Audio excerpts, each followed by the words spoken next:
Good morning. देखो, आज हम आपको सरफेस केमिस्ट्री रिवाइज करा देते हैं। कौन सा चैप्टर? Surface chemistry. हलवा चैप्टर है, कुछ है नहीं, ठीक है, खाली टर्मिनोलॉजी है, कोई न्यूमेरिकल्स नहीं। देखो क्या क्या है। सरफेस केमिस्ट्री सबसे बड़ा बात सरफेस फिनोमेना को डील करता है। कौन सा फिनोमेना? सरफेस। सरफेस की प्रॉपर्टी बल्क की प्रॉपर्टी से बिल्कुल अलग होती है। बल्क कहने का मतलब कोई सॉलिड के अंदर दो पार्टिकल इमेजिन करो, एक पार्टिकल ऊपर और एक पार्टिकल नीचे, ठीक है, दो पार्टिकल इमेजिन कर लिए। इस पार्टिकल पर देखो यूनिफॉर्म फोर्स लग रहा होगा, तो इस पर नेट फोर्स 0 है, मगर ये पार्टिकल पर तो खाली अंदर की ओर फोर्स लग रहा होगा ना, बाहर तो हवा है, इसलिए ये पार्टिकल हमेशा तनाव में रहता है। तनाव में रहता है तो इसका प्रॉपर्टी बाकी मॉलिक्यूल के प्रॉपर्टी से क्या हो जाता है? अलग हो जाता है, और इसी को कहते हैं सरफेस फेनोमेना। तो सरफेस फेनोमेना बाकी बल्क प्रॉपर्टी से बिल्कुल अलग होता है। इसमें दो टर्म आता है बेटा, एक एडजॉर्प्शन और एक आता है एब्जॉर्प्शन। एडजॉर्प्शन क्या है? एक्यूमुलेशन ऑफ सब्सटेंस या पार्टिकल बोल सकते हो ऑन सरफेस ऑफ सॉलिड या फिर लिक्विड। जबकि एब्जॉर्प्शन क्या है? Uniform distribution of substance in the bulk of solid. मतलब कोई सब्सटेंस के अंदर में पार्टिकल घुस गया तो उसको क्या कहोगे? बोलो, एब्जॉर्प्शन। और सरफेस पर चिपक गया तो उसको क्या कहोगे? एडजॉर्प्शन। ये सरफेस फेनोमेना है, ये बल्क फेनोमेना है। इसका रेट समय के साथ घटता चला जाता है। क्यों? क्योंकि सरफेस पर पार्टिकल चिपकने लगेगा तो उसका सरफेस खत्म होता चला जाएगा, जबकि ये यूनिफॉर्म रफ्तार से क्या होता जाता है? चलता जाता है। दूसरी बात, एडजॉर्प्शन जो होता है, एडजॉर्प्शन के दो कंपोनेंट। पहला, एक जो चिपके, जो चिपकता है उसको कहते हैं एडजॉर्बेट, और जिस पर चिपकता है उसको एडजॉर्बेंट कहते हैं।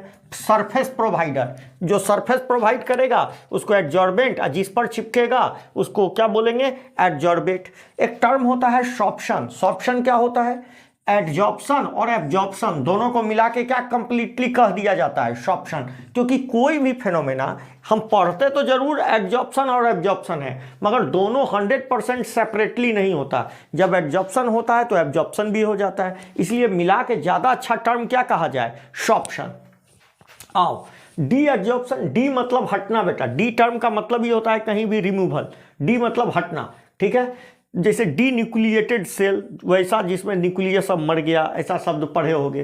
तो डी एडजॉर्प्शन का मतलब क्या होता है? डी मतलब हटना। Reverse of adsorption is called, क्या कहते हैं? D adsorption. एडजॉर्प्शन दो टाइप का होता है, या तो वो फिजिकल बॉन्ड के वजह से, फिजिकल मतलब वेंडर वाल फोर्स, फिजिकल मतलब वेंडर वाल, वही dipole dipole interaction, ion dipole interaction वगैरह, ठीक है। तो फिजिकल फोर्स की वजह से होगा तो उसको फिजिकल एडजॉर्प्शन, या प्यार से इसी को फिजिशॉर्प्शन भी कह देते हैं, फिजिशॉर्प्शन भी कह देते हैं। और दूसरा क्या होता है बेटा? Chemical adsorption. केमिकल, तो केमिकल को कीमीशॉर्प्शन भी कह देते हैं। कीमीशॉर्प्शन क्या कह देते हैं बेटा? कीमीशॉर्प्शन। ये वेंडरवाल फोर्स की वजह से होगा, जबकि ये केमिकल बॉन्ड फॉर्मेशन की वजह से होगा। इसमें सिर्फ एक ही, इसमें मल्टी लेयर का फॉर्मेशन होगा। कैसा लेयर का फॉर्मेशन होगा? Multi layer. और यहां कैसा लेयर का फॉर्मेशन होगा? यूनी लेयर, एक ही लेयर का फॉर्मेशन। तो डायरेक्ट क्वेश्चन, मल्टी लेयर का फॉर्मेशन किस में हो जाएगा? फिजिकल एब्जॉर्प्शन में। और केमिकल एब्जॉर्प्शन में यूनी लेयर का फॉर्मेशन होगा। ये टेम्परेचर बढ़ाओगे तो इसका रेट ऑफ एब्जॉर्प्शन घट जाएगा, मतलब इसमें एब्जॉर्प्शन का रेट घट जाएगा। जबकि इसमें टेम्परेचर बढ़ाओगे तो पहले ये बढ़ेगा, क्योंकि केमिकल बॉन्ड बनना शुरू हो जाएगा, ठीक है, एक्टिवेशन एनर्जी मिलने के वजह से। बाद में ये घट जाएगा। दूसरी बात, यहां हीट ऑफ एब्जॉर्प्शन कम होता है बेटा, याद रखना। कितना होता है? किलो जूल पर मोल में 20 से 40। हीट ऑफ एब्जॉर्प्शन 20 से 40, जबकि यहां ज्यादा होता है, 80 से लेकर 240 किलो जूल पर मोल। अच्छा, ये रिवर्सिबल होता है, ये इरिवर्सिबल होता है, ये नॉन स्पेसिफिक होता है, जबकि ये कैसा होता है? स्पेसिफिक होता है। तो परीक्षा में तो कोई 5 को न लिखिएगा, आ रहा है समझ में? तो कोई भी देख लीजिए, ये वीक वेंडरवाल फोर्स, ये केमिकल बॉन्ड फोर्स, ये मल्टी लेयर, ये यूनी लेयर। ये टेम्परेचर बढ़ाने के साथ घटेगा, ये पहले बढ़ेगा फिर घटेगा। इसमें हीट ऑफ एब्जॉर्प्शन कम होता है 20 से 40, और उसमें 80 से 240। ये रिवर्सिबल, ये इरिवर्सिबल, ये नॉन स्पेसिफिक, ये स्पेसिफिक। तो इतना अंतर काफी है। अब हम बात करते हैं फ्रेंडलिच एडजॉर्प्शन आइसोथर्म का। ये क्या बताता है? प्रेशर का effect on rate of absorption. मतलब जैसे जैसे आप प्रेशर बढ़ाओगे, एक्सटेंट ऑफ एब्जॉर्प्शन भी x/m का भी वैल्यू क्या होता जाएगा? बढ़ता चला जाएगा एट कांस्टेंट टेम्परेचर पर। तो क्या बोलता है, ये एक इंपिरिकल फार्मूला है जो रिलेट करता है relation between extent of adsorption with pressure, pressure का इफेक्ट एक्सटेंट ऑफ एड्जॉर्प्शन पर। एक्सटेंट ऑफ एड्जॉर्प्शन क्या है, पर यूनिट मास कितना गैस एड्जॉर्ब हुआ, कितना एड्जॉर्बेंट पर एड्जॉर्ब हुआ, उसी को बताता है extent of adsorption at constant temperature. ठीक है, कांस्टेंट टेम्परेचर मतलब एक्सटेंट ऑफ एड्जॉर्प्शन का इफेक्ट प्रेशर पर, मतलब प्रेशर का इफेक्ट एक्सटेंट ऑफ एड्जॉर्प्शन पर कितना पड़ा एट कांस्टेंट टेम्परेचर को ही क्या बताता है, फ्रेंडलिच एड्जॉर्प्शन आइसोथर्म। क्या फार्मूला आता है, x/m इक्वल टू kp1/n। यहाँ x/m क्या है, एक्सटेंट ऑफ एड्जॉर्प्शन, k क्या है, कांस्टेंट जो एड्जॉर्बेंट और एड्जॉर्बेट पर डिपेंड करता है, p क्या है बेटा, प्रेशर। अच्छा, ये जो n भी क्या है, यहाँ कांस्टेंट ही है। इसका वैल्यू कितना आता है, 1/n का वैल्यू 0 से लेके 1 तक आता है। ग्राफ खींचते हैं तो इस तरह का ग्राफ आता है, पैराबोलिक। देख लो x/m p, इस तरह का ग्राफ आता है। इसमें 3 रीजन है बेटा, ये लो प्रेशर रीजन है, ये हाई प्रेशर रीजन है और बीच वाला मॉडरेट प्रेशर रीजन है। तो देखो पहले लो प्रेशर रीजन लिया गया है, लो प्रेशर रीजन लिया गया है। मतलब इसमें 1/n का वैल्यू 1 आता है, x/m इक्वल टू kp, तो x/m directly proportional to p।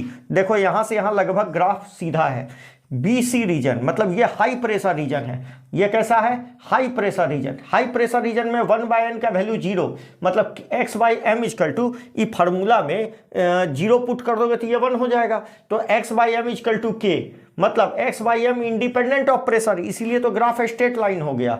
और ये है मॉडरेट प्रेशर रीजन, तो 1/n का वैल्यू कितना, यहाँ पर 1/n ही वैल्यू लेते हैं, 1/n का वैल्यू 1/n ही लेते हैं, तो कितना आ गया, x/m kp1/n। मतलब ये जो फॉर्मूला है ये मॉडरेट प्रेशर रीजन पर लिखा गया है। अब आओ इधर, यदि हम बात करते हैं x/m इक्वल टू kp1/n, इसमें log ले लिया तो log x/m equal to log k plus 1/n log p। Graph खींचेंगे, देखो इसको y ले लो, ये इंटरसेप्ट हो गया, ये क्या हो गया m, और ये क्या हो गया x के जगह इतना लिख दो, लिख दिया। Graph straight line, slope intercept कितना आया log k, स्लोप कितना आया 1/n आ गया। आओ, कोलॉइडल सॉल्यूशन किसको कहते हैं, जिसका पार्टिकल का साइज 1 नैनोमीटर से 100 नैनोमीटर के बीच हो जाए, या इसी को 10 एंगस्ट्रम से लेके 1000 एंगस्ट्रम के बीच हो जाए। अपना देख लेना परीक्षा में क्या ऑप्शन आता है। हेट्रोजीनियस होगा, टिंडल और ब्राउनियन मूवमेंट शो करेगा।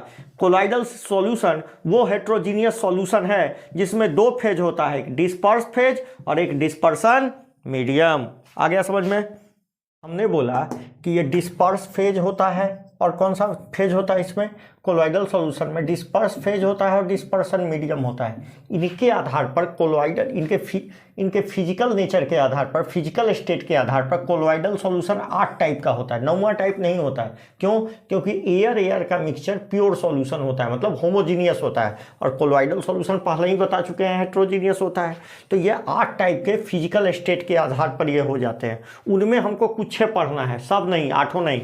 जैसे फॉग, क्लाउड या मिस्ट, याद रखिएगा। डिस्पर्स फेज लिक्विड होगा और डिस्पर्सन मीडियम क्या होगा, गैस। याद रखना, लिक्विड और सॉलिड जब भी गैस में घुलेगा तो एरोसोल बनाएगा। क्या बनाएगा, एरोसोल। लिक्विड या सॉलिड जब भी गैस में मिलेगा तो एरोसोल बनाएगा। लिक्विड यदि गैस में घुला तो बनाता है क्लाउड या फॉग, जो जाड़ा के दिन में दिखता है। लिक्विड कम मात्रा में है, डिस्पर्सन मीडियम ज़्यादा है, हवा में घुल जाए तो क्या होता है, एरोसोल। उसी तरह लिक्विड और लिक्विड में मिश्रण बन जाए तो इसको इमल्सन कहते हैं। Liquid liquid colloidal solution is called emulsion. और बेस्ट एग्जांपल मिल्क है, क्या है, मिल्क। तो मिल्क कीजिए emulsion, liquid liquid colloidal solution का। उसी तरह स्मोक, स्मोक क्या होता है, आप कहीं चिमनी वाला जगह पर चले जाइए तो वहाँ पर देखिएगा हवा में क्या घुला हुआ है, छोटा छोटा राख। आप बाल पर ऐसे हाथ फेरिएगा तो हाथ में राख आ जाएगा, वही है बेटा। तो सॉलिड किस में घुल जाता है, गैस में, इसको भी एरोसोल कहते हैं। अब दूसरा जो क्लासिफिकेशन करते हैं इंट्रैक्शन बिटवीन डिस्पर्स फेज और डिस्पर्सन मीडियम के आधार पर। यदि बहुत ज़्यादा इंट्रैक्शन होगा तो कहा जाएगा लायोफिलिक, और कोई इंट्रैक्शन ना होगा या बहुत कम इंट्रैक्शन होगा तो लायोफोबिक। यदि डिस्पर्सन मीडियम वाटर ले लिया जाए तो इसको हाइड्रोफिलिक भी कह सकते हैं। डिस्पर्सन मीडियम यदि क्या ले लिया जाए, वाटर, तो इसको हाइड्रोफोबिक भी कह सकते हैं। दूसरी बात, यहाँ बहुत ज़्यादा इंट्रैक्शन होगा डिस्पर्स फेज और डिस्पर्सन मीडियम में, यहाँ कोई नहीं या तो बहुत कम इंट्रैक्शन होगा। यदि बहुत ज़्यादा इंट्रैक्शन है तो इसको बनाने के लिए कोई टेक्निक की ज़रूरत नहीं होगी, मिलाइए और हिला दीजिए बन जाएगा। जबकि यहाँ पर क्या करना होगा बेटे, स्पेशल टेक्निक का ज़रूरत होगा, ठीक है। ये रिवर्सिबल होगा, मतलब एक बार अलग भी हो गए तो मिला के फिर से क्या कर दीजिए, सेक कर दीजिए, बन जाएंगे। जबकि ये इरिवर्सिबल होंगे, एक बार अलग हो गए तो ये अलग हो गए। जैसे दूध से तेल अलग कर दीजिए, एकदम परमानेंटली अलग हो जाएंगे। अब आप चाह के भी नहीं घुला सकते हैं घी। ये स्टेबल होगा, जबकि इसको ये अनस्टेबल होगा, तो इसको स्टेबलाइजिंग एजेंट की ज़रूरत होगी स्टेबल होने के लिए। जैसे प्रोटीन का सोल, गोल्ड का गम का सोल, स्टार सोल, ये सब किसके एग्जाम्पल हैं, लायोफिलिक के। बस प्रोटीन कैसे बनाते हैं, प्रोटीन का शेक मिला के चम्मच से हिला देते हैं, बन जाता है। जबकि गोल्ड सोल, सिल्वर सोल भी बोल सकते हैं, arsenic sulphide sol, ferric hydroxide sol, ये सब कैसे सोल है, जितने भी मेटल और मेटल हाइड्रोक्साइड के सोल होंगे वो सब लायोफोबिक होंगे। आप चाह के भी आयरन को, लोहा ले लीजिए, आप पानी में घुलाने का कोशिश कीजिए, घुलेगा नहीं घुलेगा। आपको जब लोहा चाहिए आपके शरीर में, मतलब आपको आयरन की कमी है, तो केला खाइए। ऐसा थोड़ी है कि रॉड जाके चाट लेंगे, रॉड जाके चाटिएगा तो थोड़ी हो जाएगा। आ रहा है समझ में। Particle size of dispersion medium, तीसरा जो क्लासिफिकेशन होता है, particle size of disperse phase के आधार पर, डिस्पर्सन मीडियम बोल दिए, गलती है, डिस्पर्स फेज के आधार पर, particle size of disperse phase के आधार पर कोलोइडल सॉल्यूशन को 3 भाग में बांट देते हैं। कौन कौन, बोलिए कौन कौन। मैक्रोमोलिकुलर कोलोइड, मैक्रोमोलिकुलर कोलोइड कौन होंगे, जिनका पार्टिकल साइज बहुत बड़ा होगा, मगर पानी में डालने पर ये कोलोइडल रेंज में आ जाएंगे। मतलब their particle size is very large when they are dissolve in किस में, dispersion medium, they break into colloidal range particle. जैसे प्रोटीन सोल, स्टार सोल, ये सब बहुत बड़े बड़े पार्टिकल हैं, मगर डिस्पर्सन मीडियम में डालते ही, जैसे ये होते बहुत बड़े हैं, मगर जैसी डिस्पर्सन मीडियम में डालिएगा ये छोटे छोटे पार्टिकल में टूट जाएंगे।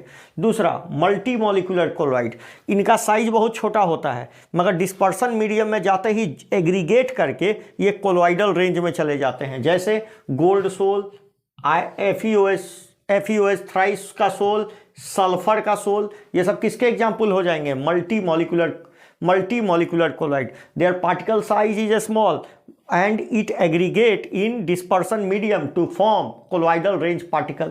एसोसिएटेड कोलोइड कौन होता है, जो लो कंसंट्रेशन में ट्रू सॉल्यूशन की तरह व्यवहार करेगा, मगर हाई कंसंट्रेशन में they aggregate together form micelle, and this type of concentration is called, this type of colloid is called कौन सा, एसोसिएटेड कोलोइड। और एसोसिएटेड कोलोइड का 2 बहुत जबरदस्त एग्जाम्पल है, सोप और डिटर्जेंट। अच्छा देखिए, कम से कम एक कंसंट्रेशन तो डालिएगा ना, जिसके बाद माइसिली का फॉर्मेशन होगा, उसको कहते हैं CMC, क्रिटिकल माइसिली कंसंट्रेशन।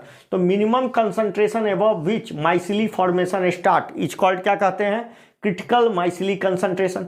और बताइए, ठंडा पानी में सरफ जल्दी घुलता है कि गर्म पानी में, गर्म पानी में, तो इसका मतलब कम से कम एक तापमान की भी जरूरत है। उसी तापमान को क्राफ्ट टेम्परेचर कहते हैं, TK मतलब क्राफ्ट टेम्परेचर। तो minimum temperature above which micelle formation start is called, क्या कहते हैं बेटा, क्या कहते हैं, क्राफ्ट टेम्परेचर। मतलब माइसिली का फॉर्मेशन 2 बातों पर डिपेंड करता है, CMC और कौन सा चीज बेटा, कौन सा, क्राफ्ट टेम्परेचर।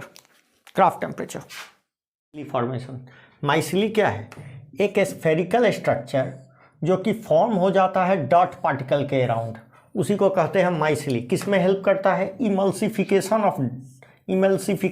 ऑफ डॉट बहुत बड़ा मॉलिक्यूल होता है, तो ये तब तक सरफेस से नहीं निकलेगा जब तक इसको छोटे छोटे पार्टिकल में न तोड़ दिया जाए। तो breaking dot into smaller particles is called, क्या बोलते हैं, इमल्सिफिकेशन। तो यही जो माइसिली होता है ये किस में मदद करता है बेटा, डॉट को हटाने में मदद करता है। और ये कैसा स्ट्रक्चर है, स्फेरिकल स्ट्रक्चर फॉर्म अराउंड डॉट particle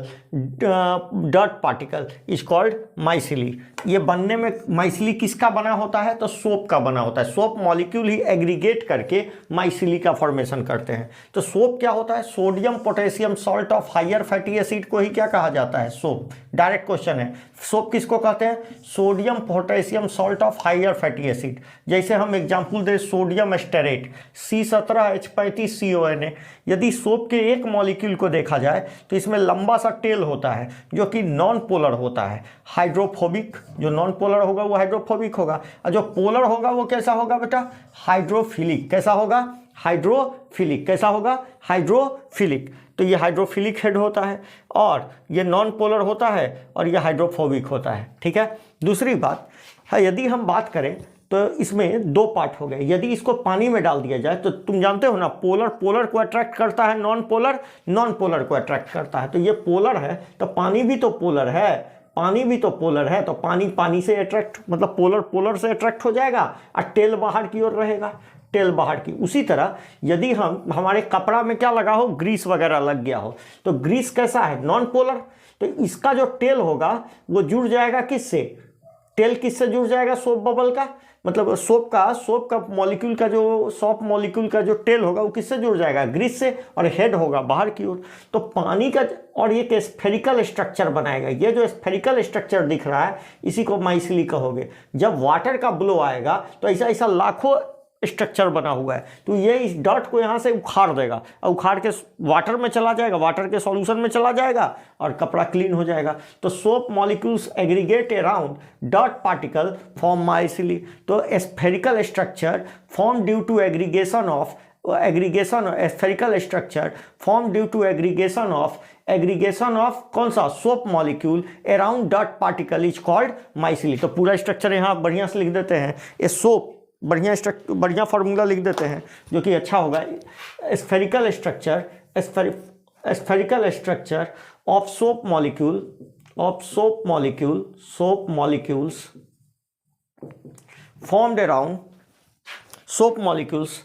formed around dot particle called क्या कहते हैं, माइसिली। अब माइसिली का डेफिनेशन क्लियर हो गया कि माइसिली क्या है, a spherical structure of soap molecule form around डॉट पार्टिकल इज कॉल्ड माइसिली। और किस में हेल्प करता है, हेल्प इन इमल्सिफिकेशन ऑफ डॉट के इमल्सिफिकेशन में क्या करता है बेटा, मदद करता है। आप तो माइसिली समझ गए, ठीक है। Micelle, when water blow comes micelle pulled डॉट from cloth and goes into water, thus क्या होता है, 10 क्लॉथ बिकेम क्लीन। क्लॉथ क्या हो जाता है, क्लीन हो जाता है। अच्छा, CMC वैल्यू याद रखना है सोप का, 10 का पावर -4 से लेके 10 का पावर -3 तक मोल पर लीटर।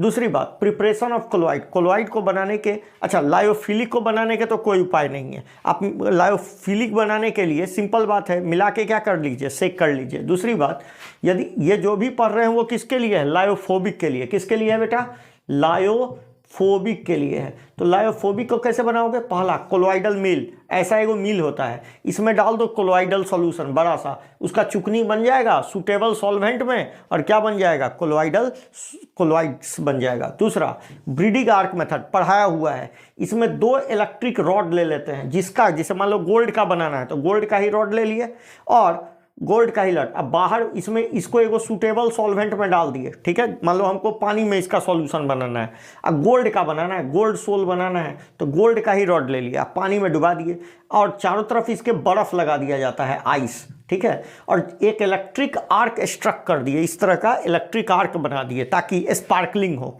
तो जैसे हाई वोल्टेज पास करते हैं तो यहाँ पर इलेक्ट्रिक आर्क बन जाता है, इलेक्ट्रिक आर्क बना ही हुआ था, यहाँ स्पार्कलिंग होता है, तो मेटल वेपोराइज करता है। और चूंकि बाहर का इन्वायरमेंट बहुत ठंडा है तो जो भी वेपर होगा तुरंत कंडेंस कर जाएगा और इसी में घुल जाएगा, और इस तरीका से क्या बन जाएगा बेटा, इस तरीका से क्या बन जाएगा, उसी जिसका आप रॉड लिए थे उसी का सोल बन जाएगा, और इसको कहते हैं ब्रीडिंग आर्क मेथड।